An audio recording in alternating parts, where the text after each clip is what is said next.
right, welcome to the Hunt360 podcast. We're here live in Salt Lake City at the Western Hunting Expo. I'm Ether King. I'm here with founder of Hunt360, Jeremy Williams. We have Luke Caney, and we have our special guest, Brandon Bair from Rokman. Brandon, it's great to have you. How you doing this morning? Yeah, couldn't be better. I'm here. There's antlers all over the place. There's packs. There's gear.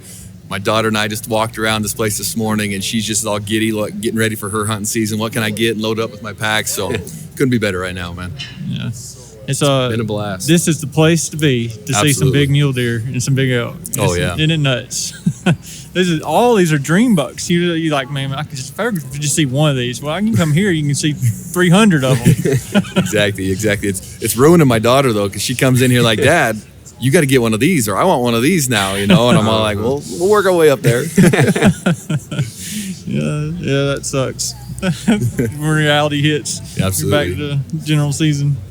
Anyway, so tell us a little bit about yourself and what your backstory, what your passions and as your childhood growth and into the outdoor industry. Yeah, I grew up in Idaho. I'm in they call it Eastern Idaho, but I'm right up by Yellowstone and Jackson Hole, Wyoming. I'm in that corner of Idaho, Island Park, St. Anthony's where I live. We raised cattle. So we actually did cattle drives my whole life growing up in the mountains. We'd move them from the desert up to the forest, around in the forest, and then bring them back to the desert and bring them home. That's my whole life. So I've been on the back of the horse in the hills my entire life. So obviously I've had a passion there ever since I was a kid. I love it.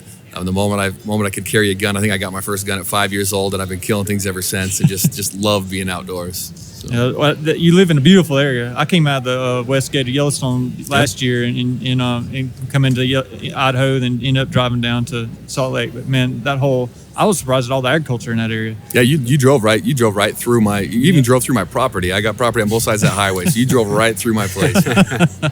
Yeah, it's a beautiful area there. It's absolutely beautiful. So, so tell us a little bit about you just sat here and told us this amazing story about your athletic career. So tell us a little bit what your high school and what got you through your career. Yeah, so obviously I'm a bigger guy, and there's nothing I could change about that, right? And Definitely. So my passion was outdoors, being around. I love being on the farm, around the cattle, and working that kind of stuff. And so I just grew to love to work, just to work at something. And my parents had always instilled in me, if you're going to do something, you do it. You give it your all or don't do it at all, right? You don't waste your time with something you're not going to give it your all. So, I give it to my all on the farm and around the family and the things I was doing there. And then I needed a little something to do with my time. So I started playing some sports. I didn't start till I was in the 7th grade. Started getting into football, basketball, track, and doing all that stuff. Really, I wrestled from a young kid and learned some passion about, what you put into stuff is what you get out of it. Wrestling really taught me that. But then I got into high school and playing high school football. And obviously big frame that I've got, and did really well, as I went through high school and made some plays that got some attention. And then all of a sudden I've got, teams coming and knocking on the door in my classrooms when I'm in school. I got coaches and these guys showing up in matching jumpsuits pretty much. And they're like, hey, we want to talk to you about coming to play for us. And I'm a farm boy from Idaho. Nobody in my family's ever gone to college. So I'm like, what do you mean? What's this next level? What are you talking about? I didn't even think about going to the next level because nobody in my family ever really had done that. I was just going to run the farm just like everybody else had. And so now all of a sudden my eyes are open to some pretty cool opportunities. And, long story short, I went on to play for the University of Oregon. I played there. My last year with them was that 2010 season. We were undefeated, and then we went and played in the national championship against Cam Newton in that 2011 national championship. Cam Newton in Auburn, and that was just, there's nothing like it, just absolute blast, tight game, fun experience. We ended up losing that game by a field goal with 3 seconds left. Actually, it was a fluke missed tackle. We tackled the guy, everybody stood up, and we're all walking back to the huddle, and his coaches are like yelling, run, run, run. He rolled on top of our player, and his knees never hit the ground. Wow. Yeah. Because I'm a Southeastern Conference fan. And I can't say too much because you're a pretty big guy. That's okay. That's all right. That's all right. But I'm not an Auburn fan, but I am a Southeastern Conference fan. See, I got goosebumps just thinking about that game, right? Because I remember being on the field and looking at the guy and seeing the coach behind him, and there was nothing I could do about it. By the time he started running again, it was like we all got to where it was at, and we stopped him on 4th down. Like it was our ball at that point, tied game, our ball. Just 20 seconds left in the game, and then he runs all the way down, and we tackle him on the 5-yard line. They kick a field goal to win it, and it was just like, really, it had to end that way, but whatever. Life's I life, think right? that's the same year Auburn had that miracle catch against Georgia in the Southeastern Conference game, wasn't it? I don't remember. Pretty sure. And then the year before they had that field goal against the uprights, and they ran that back. Yeah, so I mean, they've always been a lucky team. Yeah, take it if it comes your way. I learned a lot from that experience, and I've got a lot of good friends that played on that team in Auburn, and I've played against them. After Oregon, I went and I got an invitation to try out for the Kansas City Chiefs. Got fortunate enough, I was the only undrafted guy to make that team. I was on that squad, and then I went and played for the Raiders. And then my college coaches, they went from University of Oregon to the Eagles. And next thing I know, I got a phone call say, "Hey, I need you over here. I need you to help us out. We're trying to instill this culture on this program." And there's a bunch of good guys on that team already, but trying to instill a new program. And so I got to be there, be part of the change that took place with that team. I mean, heck, we were there with Chip Kelly. I was there for 3 years. I played. I started. I blocked like 4 or 5 field goals. That was my forte, big long-armed guy jumping in there, just going crazy, blocking field goals and taking extra points. And I love that stuff. But then, when the time was, the business got in the way, Chip moved, and it was a good chance for me to, I've been in the league for long enough time. I've got retirement, and I retired at that point and moved on. And then the Eagles went on and won the Super Bowl the next couple of years. So it was, it was a good experience. That's cool. Awesome, man. That's awesome. Awesome story. Awesome story. Appreciate that. So let's so once you retired, how did you get into the Rokman? So how did all this come about? So football's right during hunting season, right? I mean, It's just, you like to love them both, but it's hard to do them both, right? And so every time I'd line up a hunt or get ready to go do any hunting, it just would never work out because of football. I'd have to plan it on the bye week. I was married and had kids, and so the bye week was my chance to go do something with the family. So I really took like a 15-year leave of absence in the football world. Or not football, in the hunting world because of football. Yeah. And so I get home, my wife's all super excited. Like, you always talk about this hunting as a kid. I'm excited for you to get back into it. She didn't know what she was in for, but I love her to death. So she was all excited. Now that I don't think that excitement is there as strong. But, I had some buddies that called me up and said, "Hey, we've got this idea." One of them worked for Climb. And one of them, owned an insurance agency, and I don't know if you guys have heard of Climb, but it's a snow machine gear company, and they had this idea on this pack system because they're just sick of getting wet, sick of going out hunting and getting wet, and then sick of dealing with modifying all of our gear to work the way we want to hunt, right? And so we came up with a modular system. Though they got a hold of me and they're like, "Hey, you got any rich buddies from the NFL that want to throw some money and help us out?" I'm all like, "Well, I'm not gonna pitch anything to anybody unless I buy into it first, right? So let me see it. Let me see what's going on, and if it makes sense to me, maybe I can go talk to some friends." And long story short, I mean, they came to me with an idea, and I was kind of irritated. I'm like, "I need like a prototype." There was nothing. So they brought me on board, and we eventually just built it together. I got in there. We sat down at a table, napkins, drawing up things that we wanted to make sure, things that we loved about gear, things that we wanted to change and have always wanted. And we really just started putting this thing together, and with that main concept of waterproof and modular, something that can really work for everything. And there we went, man. We just a lot of money and a lot of time and a lot of prototypes and a couple of kids from Idaho that really, don't know what the heck we're doing half the time and just figuring it out, And so just a neat experience. And to be honest, like we launched 3 years ago at this show, and we're really nervous, right? This is either gonna be well received or it's just gonna flop. And here we go, we're back to the drawing board, and we just blew it out of the park. Like we had 5 shows in our first year, and we were frantically trying to do new orders because we'd sold out everything that we had, and it was just an absolute, awesome experience. Awesome. We built a great product. Obviously, there's a lot of pride in something you build and getting it to function and work the way you do, and I can show you guys some of that stuff here in a second. But it is just. I'm passionate about it. I love it. And now I get to hunt for work. I just have to go out and get some, footage, I have to go out and get content. And what a shame. I know. My wife's like, what are you doing today? I'm like, well, I'm going to work. No, what work are you doing today? Well, I'm going to be in the hills, but I'll be back for dinner, So it's great. The packs are amazing. I sat there yesterday and watched you give a demonstration to just the people coming in the booth. And I sort of sat off the side and watched. And then you sort of drug me into it and got me sitting down in this chair that the pack turns into. And man, I'll tell you, that pack, I've never seen anything like it. And we go to all these shows and look at all the different stuff. So I mean, we're familiar with what's out there. Yeah.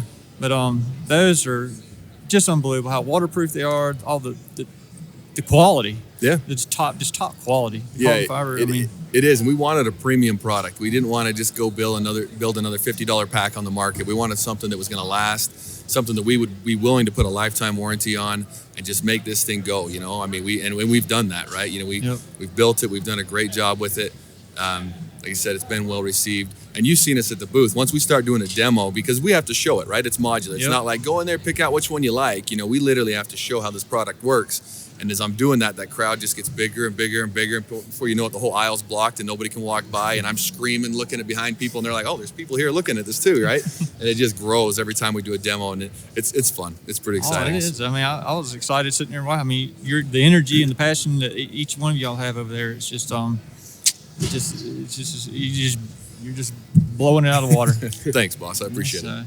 So show us a little bit about it. I mean, well, what I'll do is I'm going to set this up here. We're gonna cover his face up here a little bit. I apologize, guys, but you can kind of see like the basic concept, right? We got the shoulder strap system. I've got the carbon fiber pack frame, and I've got a pack here. So this is just 3 pieces. And I'm going to set this one down and just give you a basic rundown how it works. You can obviously fold this pack frame up. You can use it as a chair like we talked. You sat in, I sit in this. It reclines as well. I mean, you can sit and rock back on this pivot point. I've got, some hard rubber pieces in here that actually protect the carbon fiber when you're sitting on the ground.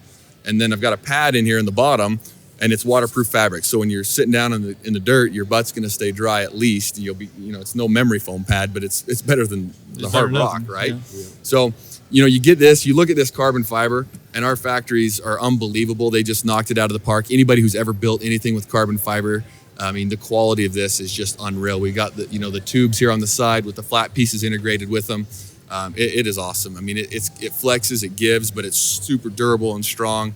There's just nothing like it. This is one of the pieces we've actually had a hard time with, just because I always want something to fail at one point, because it helps me learn how to make it better, right? I go into sports, I go into practices, and doesn't that get you excited hearing those out calls? Sorry. Anyhow, I go into sports and events, and I think, if I'm not pushing myself till I fail, I'm not getting any better. All right. And so my goal with this was like, I want to fail at some point so I know what weak points I have. And this carbon fiber makes me nervous because I haven't been able to make it fail yet. Like, the guys hit it right the first time. They've done a good job, right? So then you can flip it around to the back here, and I'm gonna show you briefly. We just undo 4 buckles, right? 1, 2, if I can reach it. And then there's one right down here if you want to unbuckle that one. And then 3, 4. And then all I do is I lift this pin up right here, and I can take this carbon fiber piece, this pack frame, which, by the way, hold that real quick, boss. Yeah, man. See how light that is? Oh, wow. Super light, durable. And then I can attach, you can set it down if you want, I can attach that to this shoulder strap piece right here, right? I'll stick this strap out of the way just so you can see. But you got this is all carbon fiber right here, and it's got the ability to adjust. Super easy, I'll show you real fast. But I just simply loosen this up here, and then I can drop these 2 pieces here down in, and I can adjust that torso up or down super quick and easy. And then I just simply find one. I was selfish. I built it so it fit me first, and then I figured everybody else out, right? Yeah. So you can simply, lock that in, cinch that up tight. Now I've adjusted my torso height. So you see me take it off the hard frame. Now I can reach down. I mean, look how flexible it is. Yeah, this is actually, it's a patented Coreflex piece that moves with you as you walk. We laid the carbon fiber so it actually moves with you. It's not so hard like you got a 2x4 strapped to your back. It actually functions and moves with your body, but still has a structure to hold the back in place, right? Yeah. So I'm gonna set that down. I'll bring it back up in a second. This is where we went with the waterproof packs, right? So let's set this up here. This is our 2,500 cubic inch pack. This is great. This zipper right down the middle here, it's actually, it's a waterproof, completely waterproof zipper. It comes out of dry suits, but you can go the full length of your pack. It's not like a roll top pack that you've got to dig everything out of the bottom, dump it out to get the one thing you want, right? You can zip it all the way down, get pieces you need from the bottom to top, lock it up. And then all of our other compartments on here, like we did a spotting scope compartment on each side of the smaller bag, so that you got the option of where you want to put that spotting scope, right? And this will fit a big, a big belled spotting scope in there, and it's also the angled ones will fit in here too. So your bigger scopes is what it's designed for. And then in the very top, we actually put our water bladder compartment separate from the main bag, so that you don't have to pull your gear out to refill your water bladder. And if your water bladder leaks, or let me say when your water bladder leaks or spills or something happens, it'll never get your gear wet. It's a completely separate sealed pocket. Nice. It'll never get your gear wet. And you just simply run the hose out the hose port here and run it down whatever shoulder you want, okay? Yep. Basic things about the pack, and then one more thing that we love, this is, if you go to our booth, you'll see this, but every single one of our packs comes standard with this load strap in the bottom, right? This load strap comes up here, hooks into all these buckles, and it's a patented strap that you stick the snout of the animal through here. Yeah, so you got the skull on here. Yep. The snout sticks out. Sticks right and through there. It pulls it tight. Pulls it tight, locks the antlers back into place, and then you don't got that wobbly head that's just flopping all over and you don't know how to deal with it or what to do, so it actually locks it into place for you.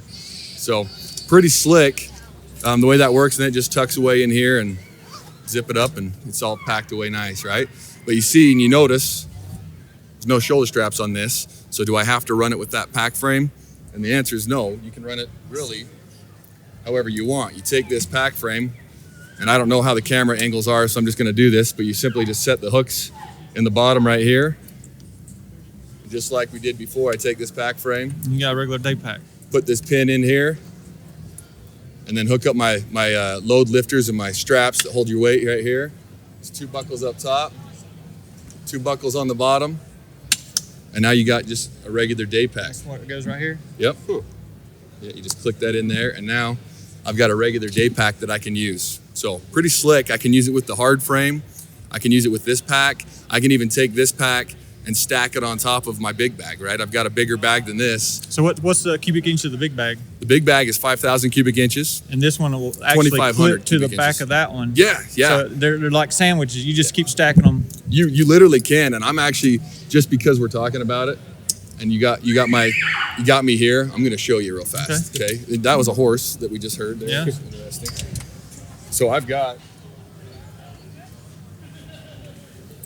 a big bag here that I'm gonna set right up in the middle, guys. You can just set it down right here. I've got my 5,000 cubic inch pack. It's the same bag, it's just bigger size. Same bag, just bigger, actually, and the same layout. And then I can stack this one on top, and then I'm gonna spin it here so the cameras can see, but there's a buckle right here on every pack. We simply buckle that in, and then this right upper here. one, yes, you see it right there, you know what you're doing, boss. You clip it there, we cinch them down tight, and now I can actually piggyback these into camp together. And when I get to camp, I leave the big bag at camp with all my gear like a duffel, right? It's got my gear that stays at camp, and I'm not married to that pack that whole hunting trip. And I just simply take this little pack, unhook it, throw it on my load straps, and I haul it wherever I want to hunt. Right. So this bag can keep all your camp stuff. This is your hunting stuff. Absolutely. Pop them off and roll. Leave Yeah, that one in the tent. Yeah, and we've got 3 different sizes. We've got a 3,800 cubic inch that's right between these two. And if you were a crazy man, you could actually stack them all together. But really, the point is you can take the 3,800 and the 2,500 together, or you can take the 5,000 and the 3,800 together, or you can do like this combination here. You can really build it how you want, what works best for the style of hunt you're doing. That's a game changer. Yeah. Isn't that awesome? Yeah, it's real That's awesome. incredible. Well, I appreciate it, guys. I'm obviously passionate about it, in love with it, but it's just beautiful. This piece right here is just, I don't know, it's awkward to put up here, but it's just a beautiful piece. Yeah, what are the loops for in the bottom? Really, that's just, you can stick some rounds in there, but it's just more of a, we got some webbing, let's make something look cute out of it, you know? I mean, you can stick some small rounds in there, but there's not much purpose behind it. Gotcha. So, yeah. It's just, I mean, really, this is the best I've seen. Well, I appreciate that. And all these carbon fiber pieces, there's actually a big rounded top that pops in there. So if you're a guy who prefers a solid top up high, you can do that. So when I take my kids out horn hunting, they'll stand in here and they'll hold onto that top rail. And I'll just walk around there up above my head. I got an extra set of eyes riding above my head there that they can pack around. So. You're only 7 foot tall anyway. Yeah, I mean, I got a great vibe view when they're up there, you know, it's just perfect. I can go there and not scared of heights. Yep, we're good right now. Man, it's been so. Where you got any anything to pipeline? Any kind of new additions, features, or accessories to go with it? Well, you know, we've got a waterproof gun scabbard that you know, it actually mounts right on the outside of the pack, so you can take our gun scabbard, use it just like a regular gun case. But then if you're packing in, you can buckle it in with 4 buckles right on the outside of our packs. Haul it in, keeps your gun dry. And the bow will hold with the orange net will hold the bow in place. And so when I ride in on horses a lot when I go in to hunt, And I set my bag on the ground, my bow on top of it, and I put that load strap up and over it, cinch it up really tight. My bow rides solid right on my back. Nice. So if you've ever rode a horse with a bow in your hand, I mean, Robin Hooding it just doesn't work that well. It's a pain. So that gives you a chance to haul your bow in there. So you can haul your bow, your rifle, you know. Yeah. Yeah, we've even got we've made like a horn hunter pack where it's the pack frame, that solid pack frame with 2 little side pouches that mount on the outside, and they fold out with the straps so you can just stuff it full and they never take up inside space. So you've always got those emergency accessories and things that you need with you. You know, first aid kits or water bottles or some food or whatever when you're out hunting horns. Nice. Well, what about your binocular holder here? Oh, yeah. You know, this is on my chest. I don't know. I'm assuming you guys can see it on my chest right here. I forget. I got so many things I'm talking about, right? I see what you're leading to now, right? You got that's what I want. This is what you want. This is one of our #1 pieces. People love it. It's pretty simple. You just loosen it up with one hand and I can lay it open, right? Oh, nice. Goes back up over the top, locks down, it's solid, okay? So the point behind it is it's a one-hand operation. The front one loosens it. I got my bow, my rifle in this hand. I lift it. I have to lift it up and lay it open so it's waterproof still. And then I can just simply pull my binos out. They're tethered up inside. I like to use my other tether for my binos. I hook it on my rangefinder. I stick this hook on the back of my rangefinder. We provide the hook with every bino set we sell. Okay. So you can actually hook the rangefinder on the outside. I've got a Leatherman pouch on this side. So, but it's sleek, so I can still pull back my bow and shoot, and I don't have this big bulky That's case. what I like about it. It's real sleek, like you said. I mean, yeah, and then another feature that's pretty cool about it, I'll take these load straps right here. There's no bag on this, but I take these up, forgive these buckles in the way, but they've got these 2 little buckles on the fronts right here, right? Yep. So you see these 2 buckles? I can just simply unhook my bino harness And hook it right to the and straight strap to it the- right in here, and I don't have to wear 2 shoulder straps. Wow. I don't have to wear one underneath another. So anytime I ride in on a horse, especially, You're on your I back. wear it like that. I wear it on the pack. When I'm archery hunting, there'll be times I do wear 2 harnesses because I want to drop my pack and I want to, put the sneak in on something, right? So, but now you've got the ability and that option to just actually connect it there and make it work. So I'll even show you guys just because I thought about it all, huh? it's one thing to say it, right? But it's another thing to show you how it works, right? So I'll just simply pull this off, and then you take this on here. You grab that one right there, buckle that in. Pretty simple. Grab this here, buckle it in, and now we got this pretty tactical looking set of shoulder straps with my bino harness clipped right into it. Man, it's freaking awesome. There's buckles down here on the bottom too, obviously. So the bottom buckles that hook up and the top buckles that hook up, and then that's how you can ride it. So Nice. pretty cool setup, guys. Yep. Real cool. Yeah, that's an understatement. Absolutely. Your daughter gave me a sticker a while ago when I was at the at the booth. Like, man, Yeah. heck yeah, I'll take a sticker. I'll Yeah. put it right on the back of my glass. My oldest daughter, Brooklyn, she has just caught that hunting fire this year, and she shot her first deer last season. I always have to say last year because it's fall. She keeps giving me a hard time, but anyhow, she shot her first deer, and she just collapsed in my arms and just was like having a hard time talking. And my wife, luckily, was there videoing it, and she's like, "How do you feel, Brooklyn?" And she's like, "I feel like I'm going to explode," and she's just so happy. That's incredible, man. And she's here at the booth with me yesterday and today, and she's just handing stickers out. And every time there's a kid crying, she runs out of her way to give him a sticker. And she's like, "I'm making these kids happy," and I just love Raising it. her right, it Just- sounds like. just trying my best, right? How many you got? I got 4, You got 4 of them? and they're all girls. Oh my goodness. All girls. You're busy, huh? Oh man, I'm busy. My wife is even. That lady's a saint. She's got that covered. So You're big enough that as they get older, you definitely have the young men scared. that's to the come around. plan. Every girl gets a shotgun. I embroider their name or engrave their name into that shotgun, and then every guy that comes in the door gets showed that shotgun, and they understand that girl knows how to use it, and the dad has better guns too, right? And so it's just a fun conversation to have. Yeah. Now I haven't done that yet, but it's in the plans. They're only don't blame you. 10's the oldest, so You getting close then? yeah, I'm thinking about it. Trust me, it's on my mind more than most stuff right now. 6 more years, you're gonna be you're gonna have your hands full. Oh man, absolutely. So It's awesome, man. It's been a pleasure to sit here with you and go through your product and hear your backstory. You got a great story, man. I appreciate it. Thanks for having me, guys. And the great passion to go along with it. Appreciate So, that. Yeah, thank you, sir. absolutely. Be Thank you. sure to tell everybody where they can find you guys. Oh yeah. Yeah, we're right under that 3600 booth over here. Oh, your website. So. Yeah, but everything online is it's rockmangear.com, right? So if you Rockman Gear. yeah, and ROKMAN. ROK, you got to remember the spelling, ROKMAN. We're from Idaho. We don't know how to spell the best, but we can hunt good. So it's There you go. ROKMAN at rockmangear.com or at Rockman gear on Instagram or social media or any of those type of platforms. Nice. So, and all of our products sold online, so we don't have a storefront. We just do everything online. Good. That's exactly what we tailor to. Yeah, absolutely. So, nice and great to meet you, sir. Absolutely. Thanks, I look forward to seeing you in more and more of these shows. Okay.